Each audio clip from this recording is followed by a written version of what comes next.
ओम शांति। ओम शांति। आज 23 मार्च 2024। आज बाबा ने मीठी मधुर मुरली में बताया कि बाप जो है निष्काम होकर के सेवा करता है, उसको आप बच्चों से कुछ नहीं चाहिए।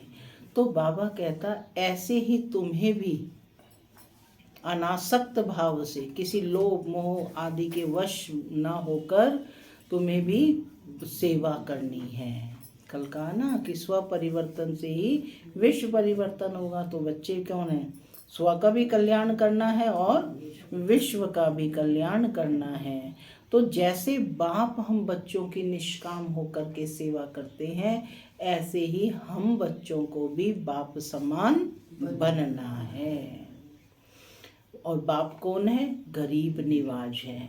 और वो हम बच्चों की तकदीर को ऊंच बनाने आया है।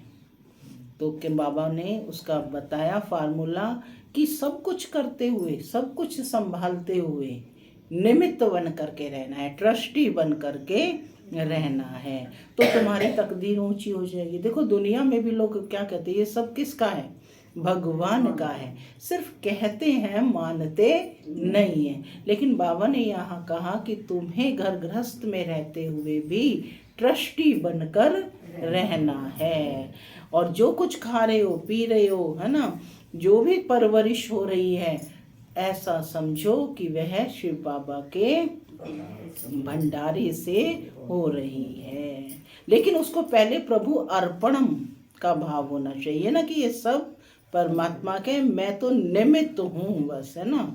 तो लेकिन सब बाप के प्रति कैसा होना पड़ेगा?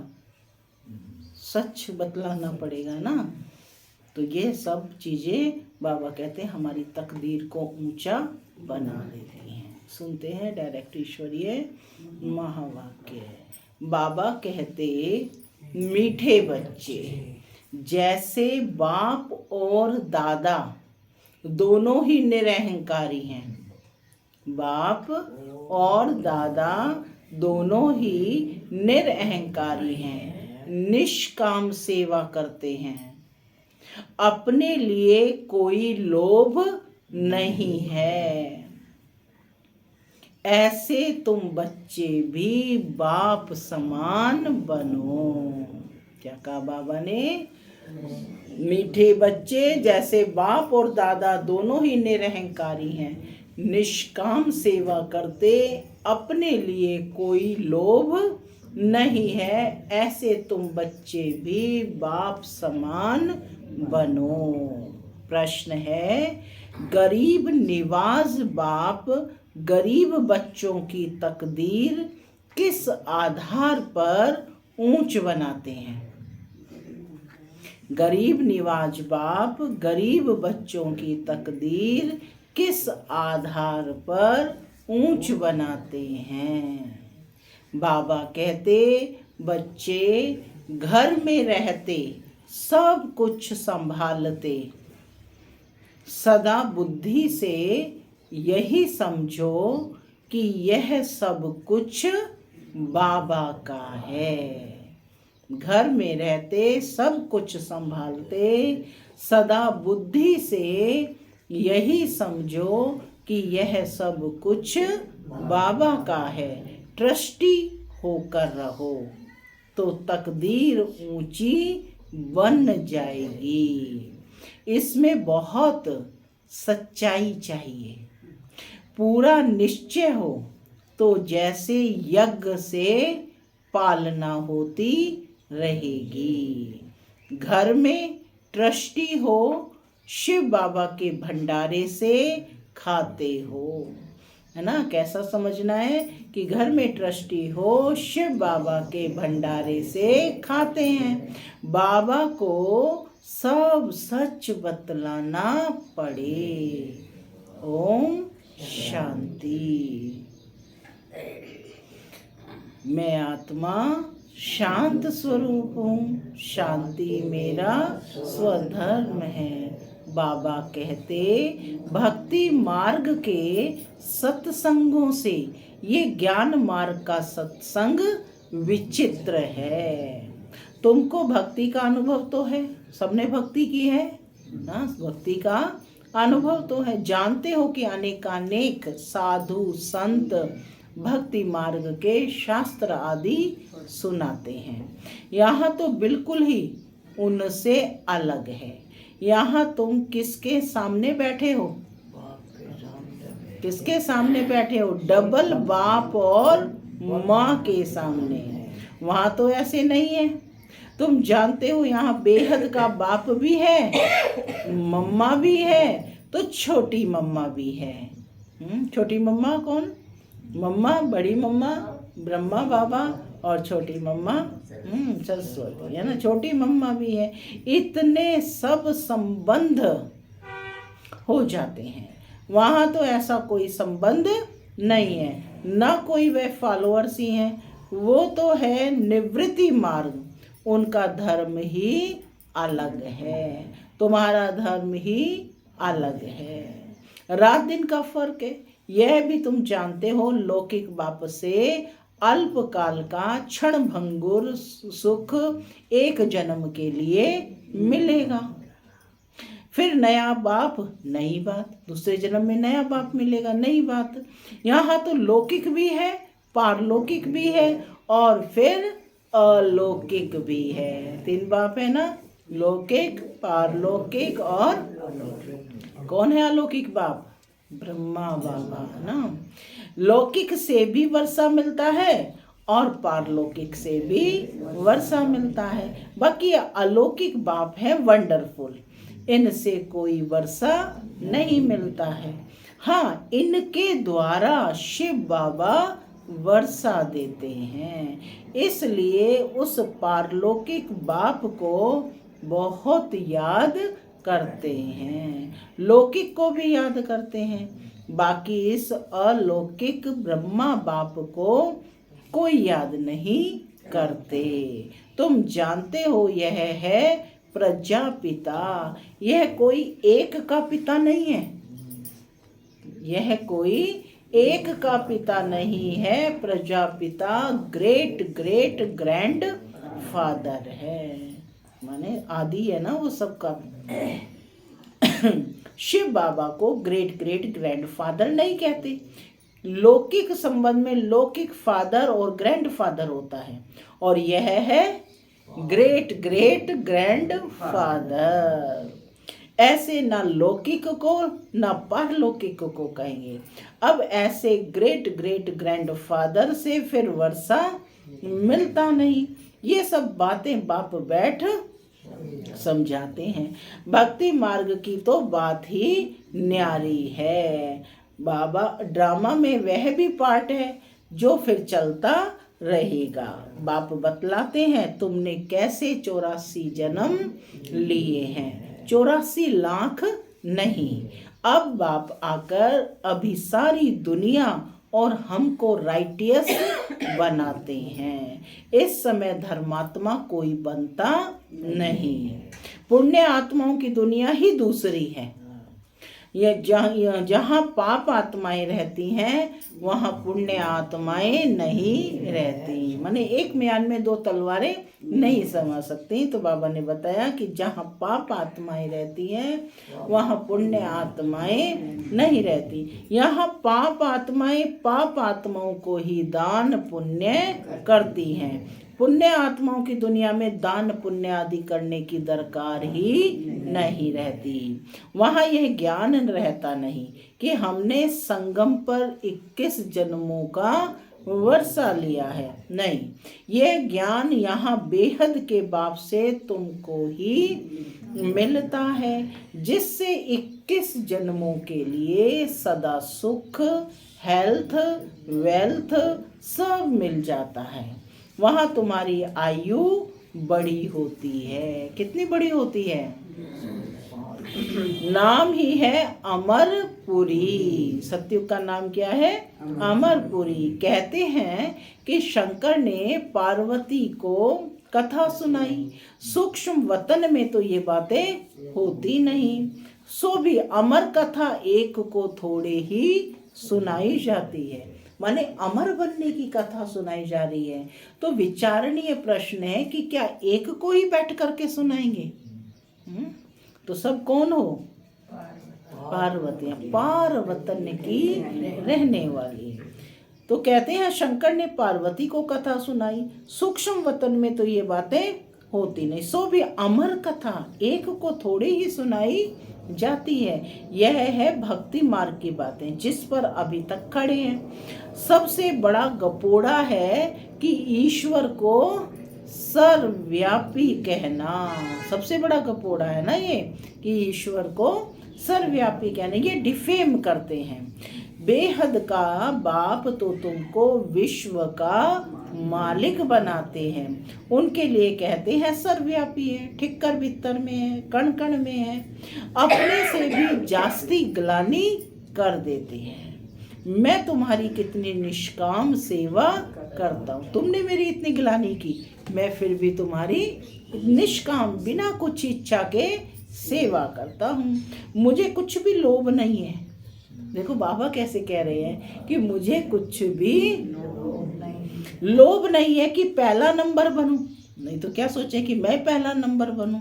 नहीं, औरों को बनाने का रहता है। इसको कहा जाता है निष्काम सेवा। तुम बच्चों को नमस्ते करते हैं। बाबा क्या करते हैं? तुम बच्चों को नमस्ते करते हैं। बाबा कितना निराकार निरअहंकारी है, कोई अहंकार नहीं है। हम तो 2 बार सोचते हैं करें ना करें, है ना। लेकिन बाबा कितना निरअहंकारी है कि वो पहले बच्चों को नमस्ते करता है।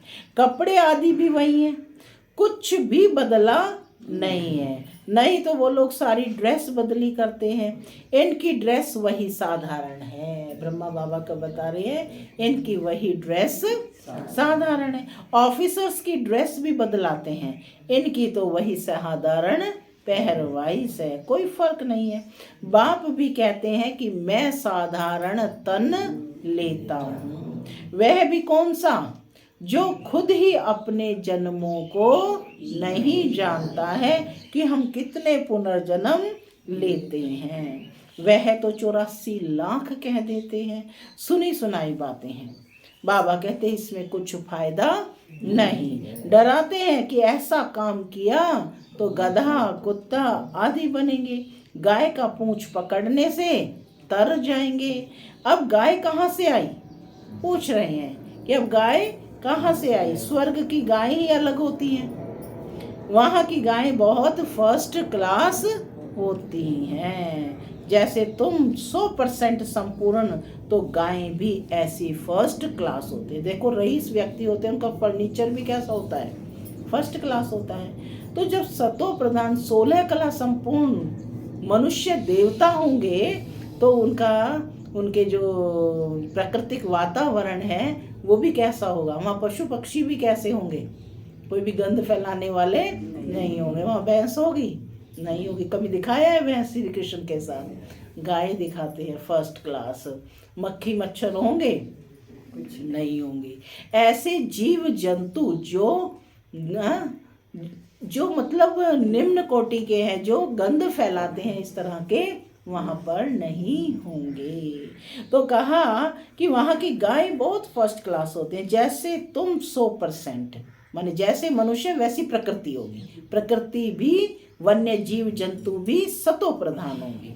तो गाय भी ऐसी फर्स्ट क्लास होती हैं। श्री कृष्ण कोई गौ नहीं चराते हैं, वो प्रिंस, उसको गौ चराने की आवश्यकता है? उनको क्या पड़ी है? वे यह वहाँ की ब्यूटी दिखाते हैं।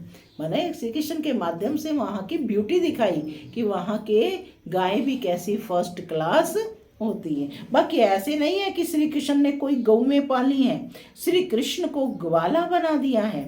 वहाँ सर्वगुण संपन्न सतयुग का फर्स्ट प्रिंस, और कहाँ गवाला? कुछ भी समझते नहीं है, क्योंकि देवता धर्म तो अब है नहीं। यह एक ही धर्म है जो प्राय लोप हो जाता है। अन्य सभी धर्म यहाँ विद्यमान है, लेकिन कोई भी अपने को देवी देवता धर्म का कहता नहीं है, क्योंकि वो गुण ही नहीं है। ये बातें कोई शास्त्रों में नहीं है। बाप कहते हैं यह ज्ञान मैं तुम बच्चों को देता हूँ विश्व का मालिक बनाने के लिए। मालिक बन गए फिर ज्ञान की दरकार नहीं। ज्ञान हमेशा अज्ञानियों को दिया जाता है।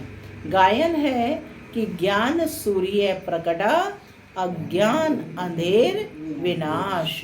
अभी बच्चे जानते हैं कि सारी दुनिया अंधियारे में है। कितने ढेर सत्संग हैं। यह कोई भक्ति मार्ग नहीं है, यह है सदगति मार्ग। क्या कहा बाबा ने?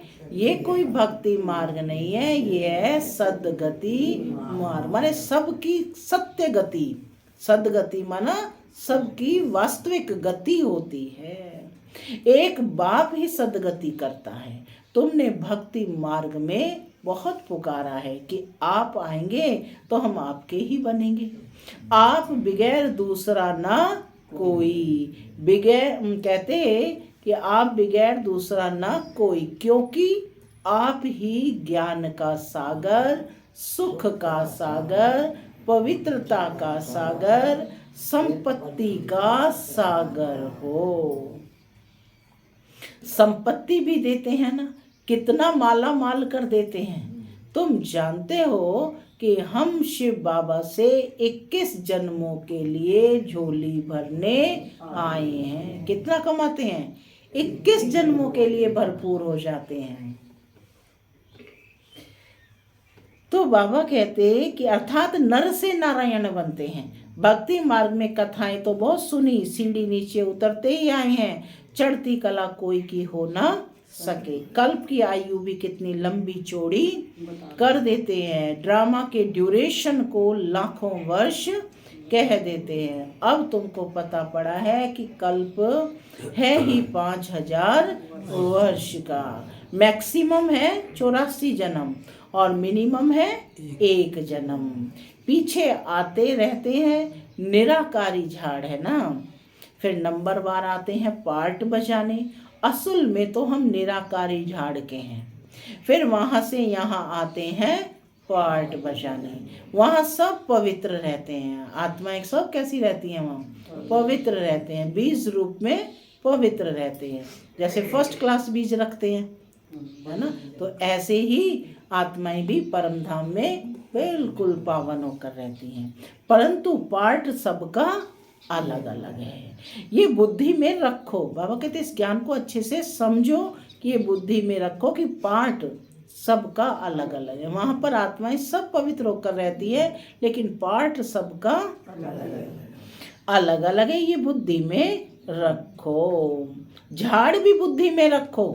सतयुग से कलयुग अंत तक ये बाप ही बताते हैं। ये कोई मनुष्य नहीं बताते, दादा नहीं बताते हैं। एक ही सतगुरु है जो सर्व की सदगति करते हैं। दादा नहीं बताते, मैंने ब्रह्मा को कहा कि दादा नहीं बताते हैं, बाप ये बताते हैं। सो एक ही सतगुरु है जो सर्व की सदगति करते हैं, बाकी तो सब गुरु हैं भक्ति मार्ग के। कितने कर्म कांड करते हैं। भक्ति मार्ग का शो कितना है। यह रुण्य का पानी यानी कैसा है? भक्ति मार्ग को मृग तृष्णा है। इसमें ऐसे फंसे हैं जो कोई निकालने जाते हैं तो खुद ही फंस जाते हैं। यह भी ड्रामा की नोंद है, कोई नई बात नहीं है। तुम्हारा सेकंड सेकंड जो पास होता है सारा ड्रामा बना हुआ है। तुम जानते हो अब हम बेहद के बाप से राजयोग सीख नर से नारायण विश्व के मालिक बनते हैं। तुम बच्चों को ये नशा रहना चाहिए। बेहद का बाप 5-5 हजार वर्ष के बाद भारत में ही आते हैं। भगवान वाच ये कि बेहद का बाप 5-5 हजार वर्ष के बाद भारत में ही आते हैं। हर 5000 वर्ष के बाद ये कल्प रिपीट होता है तो बाप आते हैं। कितने वर्षों के बाद? 5000 वर्ष के बाद। अब गीता के ज्ञान को कितने वर्ष हो गए हैं? 5000 वर्ष हो गए हैं, तो फिर से देने बाप आए हैं। वह शांति का सागर, सुख का सागर है। ये महिमा पारलौकिक बाप की ही है। तुम जानते हो कि यह महिमा बिल्कुल ठीक है कि वो शांति का सागर है और सुख का सागर है। ये महिमा पारलौकिक बाप की है और वह बिल्कुल एक्यूरेट है, ठीक है। सब कुछ एक से मिलता है, वही दुख हरता सुख करता है। जिसके सामने तुम बैठे हो, तुम अपने सेंटर पर बैठे होंगे तो कहाँ योग लगाएंगे? कहाँ योग लगाएंगे? बाबा से लगाएंगे ना। बुद्धि में आएगा शिव बाबा मधुबन में है, क्योंकि बाबा कहाँ आते हैं? मधुबन में। उनको ही याद करते हो। शिव बाबा खुद कहते हैं, मैंने साधारण बूढ़े तन में प्रवेश किया है फिर से भारत को स्वर्ग बनाने। मैं ड्रामा के बंधन में बांधा हुआ हूँ, तो मेरी कितनी ग्लानि करते हो।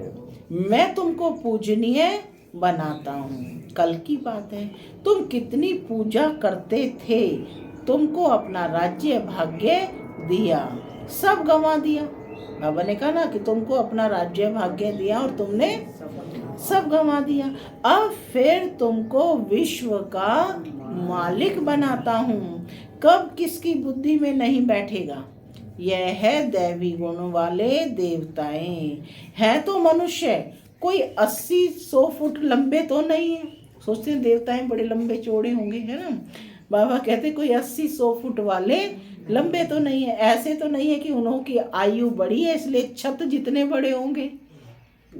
कलयुग में तुम्हारी आयु कम हो जाती है, बाप आकर तुम्हारी आयु फिर बड़ी कर देते हैं। इसलिए बाप कहते हैं हेल्थ मिनिस्टर को भी समझाओ। बोलो हम आपको ऐसी युक्तियां बताएं जो कभी बीमार नहीं होना पड़े। भगवान वाच अपने को आत्मा समझ ममेकम याद करो तो तुम पतित से पावन एवर हेल्दी बन जाएंगे। हम गारंटी करते हैं योगी पवित्र होते हैं तो आयु भी बड़ी होती है। अभी तुम राजयोगी राज ऋषि हो। वह सन्यासी तो कभी राजयोग सिखला ना सके। वो कहते हैं कि गंगा पतित पावनी है, वहां दान करो। अब गंगा में थोड़े ही दान किया जाता है, मनुष्य पैसे डालते हैं, पंडित लोग ले जाते हैं। अब तुम बाप द्वारा पावन बन रहे हो। बाप को देते क्या हो? कुछ नहीं, बाप तो दाता है। तुम भक्ति मार्ग में ईश्वर अर्थ गरीबों को देते थे, गोया पतितों को देते थे। तुम भी पतित, लेने वाले भी पतित। अब तुम पावन बनते हो। वो पतित को दान करते हैं। कुमारी जो पहले पवित्र है उसे भी दान देते हैं, माथा टेकते हैं, खिलाते हैं, दक्षिणा भी देते हैं। शादी के बाद बर्बादी हो जाती है, ड्रामा में नूंद है, फिर भी ऐसा रिपीट होगा। भक्ति मार्ग का भी पार्ट हुआ, सत्युग का भी समाचार बाप बताते हैं। अब तुम बच्चों को समझ मिली है, पहले बेसमझ थे। शास्त्रों में तो है भक्ति मार्ग की बातें, उनसे मेरे को कोई पाते नहीं। स्वयं भगवान कह रहे हैं उनसे मेरे को कोई पाते नहीं। मैं जब आता हूँ तभी आकर सदगति करता हूँ। सभी की, एक दो की नहीं, सभी की। और मैं एक ही बार आकर पुराने को नया बनाता हूँ। मैं गरीब निवास हूँ, गरीबों को साहूकार बनाता हूँ। गरीब तो झट बाबा का बन जाते हैं। बाबा कहते हैं कि बाबा, बच्चे क्या कहते हैं? बाबा हम आपके हैं, ये सब कुछ आपका है। बाप कहते हैं ट्रस्टी होकर रहो। बाबा कहते हैं कि ये सब कुछ तुम्हारा है लेकिन ट्रस्टी होकर संभालो। बुद्धि से समझो बुद्धि से समझो कि हमारा नहीं है, बाप का है। अब देखो ब्रह्मा बाबा ने अपना सब कुछ दे दिया तो उन्होंने ट्रस्टी होकर के संभाला ना सब कुछ, लेकिन कभी अपने लिए उसको यूज नहीं किया, यज्ञ के नियमों के अनुसार ही यूज किया। इसमें बड़े सयाने बच्चे चाहिए। फिर तुम घर में भोजन बनाकर खाते हो, गोया यज्ञ से खाते हो, क्योंकि तुम भी यज्ञ के हुए, सब कुछ यज्ञ का हो गया। घर में भी ट्रस्टी होकर रहते हो तो शिव बाबा के भंडारे से खाते हो। परंतु पूरा निश्चय चाहिए। निश्चय में गड़बड़ हुई तो हरिश्चंद्र का मिसाल देते हैं, बाबा को तो सब कुछ बताना है, मैं गरीब निवाज हूँ। गीत चला आखिर वह दिन आया आज, माने जिसका इंतजार कर रहे थे भगवान से मिलन मनाने का, वह दिन आया आज। आधा कल भक्ति में याद किया, अब आखिर मिला, अभी ज्ञान जिंदाबाद होना है, सतयुग जरूर आना है। बीच में है संगम, जिसमें तुम उत्तम ते उत्तम पुरुष बनते हो। तुम पवित्र प्रवृत्ति मार्ग वाले थे, फिर 84 जन्मों के बाद अपवित्र बनते हो, फिर पवित्र बनना है। कल्प पहले भी तुम ऐसे ही बने थे। कल्प पहले जिसने जितना पुरुषार्थ किया है वह करेंगे, अपना वर्षा लेंगे। साक्षी हो, देखते हैं। बाप कहते हैं तुम मैसेंजर हो। तुम कौन हो? मैसेंजर हो, और तो कोई मैसेंजर पैगंबर होते नहीं। सतगुरु सदगति करने वाला एक है। अन्य धर्म नेताएं आते हैं धर्म की स्थापना करने, तो गुरु कैसे ठहरे? मैं तो सबको सदगति देता हूँ। अच्छा, मीठे मीठे सिक्के लदे बच्चों प्रति मात पिता याद प्यार और गुड मॉर्निंग। रूहानी बाप की रूहानी बच्चों को नमस्ते। हम रूहानी बच्चों की रूहानी मात पिता दादा को याद प्यार, गुड मॉर्निंग और नमस्ते नमस्ते।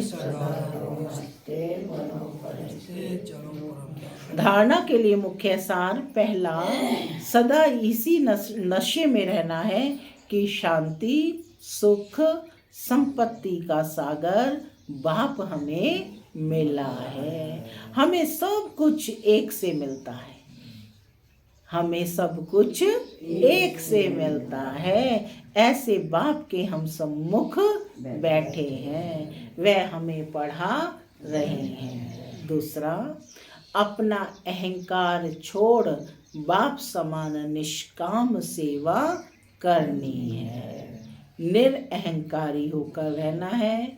मैसेंजर पैगंबर बन सबको पैगाम देना। सेवा का पॉइंट है कि मैसेंजर पैगंबर बन सबको पैगाम देना है। आज का वरदान है, सर्व पदार्थों की आसक्तियों से न्यारे, सर्व पदार्थों की आसक्तियों से न्यारे अनासक्त प्रकृति जीत भव।